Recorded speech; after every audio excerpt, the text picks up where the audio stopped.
So ayun guys, magandang gabi sa inyo lahat. At tayo ay maghapunan tayo ng tinapay lang.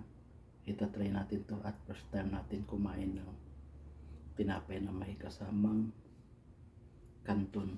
So first time natin na maghapunan ng ganito kasi i-try natin kung bababa pa ang ating BP kasi medyo mataas. So kaya tayo ay nagtitinapay lang, hindi muna tayo nagkakanin at saka ulam. So ayan guys, siyempre mayroon tayong hindi na mawala yung cook guys. So ba, kailangan yan.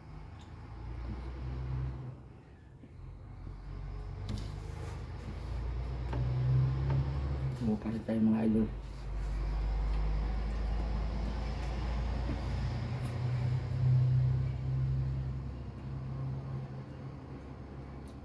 Basta ito talaga kumain ng tinapay lang guys sa gabi.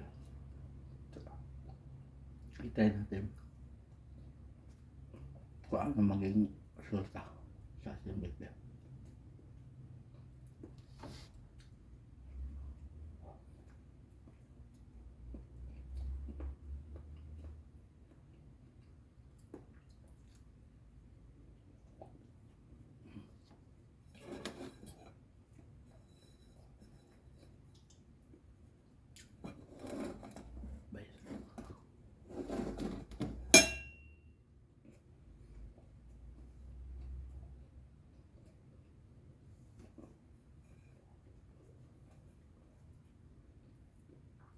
Dito lang tayo sa kwarto guys.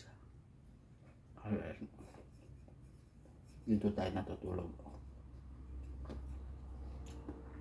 Ito yung ating higaan. Ito yung ating kwarto. Kaya ispinin dito guys.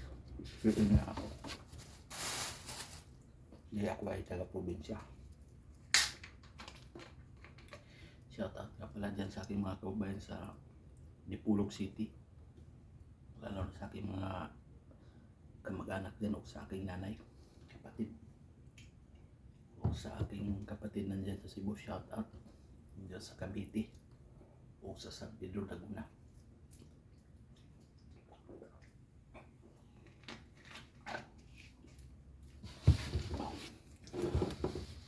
First time natin talaga ganito guys.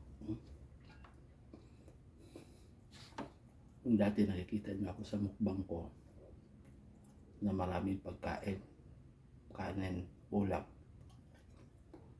Ngayon guys, nagkukontrol na ako.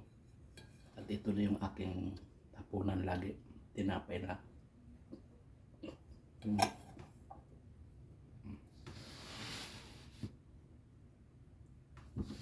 Kanton.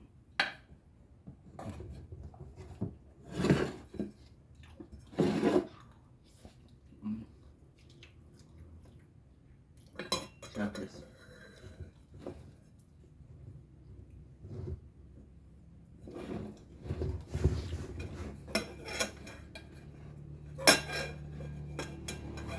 Ito ang kinain natin, 3 piraso lang. 3 class bread lang.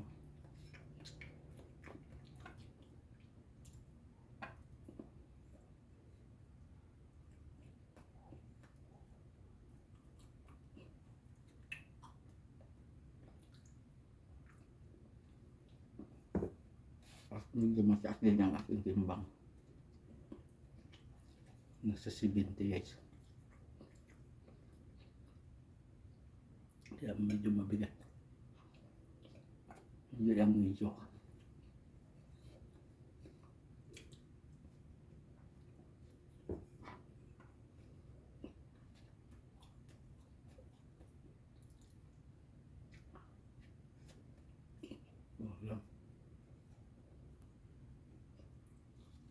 Gawin natin to straight 1 buwan.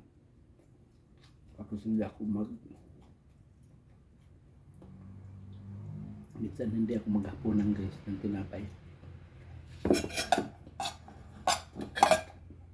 Try ko.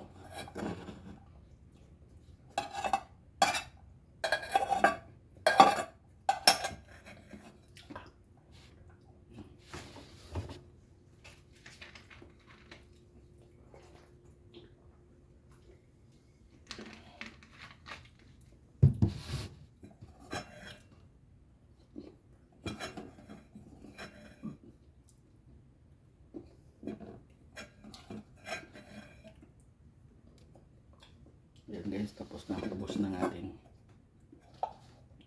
Hatchet Canton. So shout out sa ating mga viewers lahat dyan. At yan lang ang gagawin nyo guys kung tayo ay gayahin nyo rin ang ginagawa ko. At advice ko rin sa mga ano dyan, sa hindi pa, lalo pag tayo nagkaedad, dapat mainos na rin sa pagkain guys. Kasi katulad ko, wala akong control sa pagkain, ulam, kanin. Kaya ngayon ang BP ko medyo, hindi lang medyo, talaga mataas. So kaya sinubukan ko na ano na lang ako, tinapay.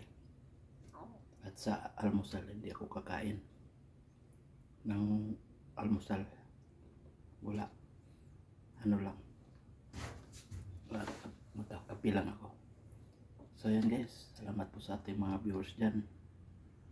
At yun lang ang advice ko sa inyo guys, at hanggat maaari at maaga, huwag niyong pasamantalain na ang pagkakataon na maging healthy kasi inyong katawan, at lalo na sa ating sarili, no? Kailangan din natin ingatan dahil nag-iisa lang ang ating buhay. So kailangan tayo na mag diet din sa pagkain, tipid. So yun lang guys, no, ang advice ko sa inyo, at maraming salamat at magandang gabi po sa inyo lahat.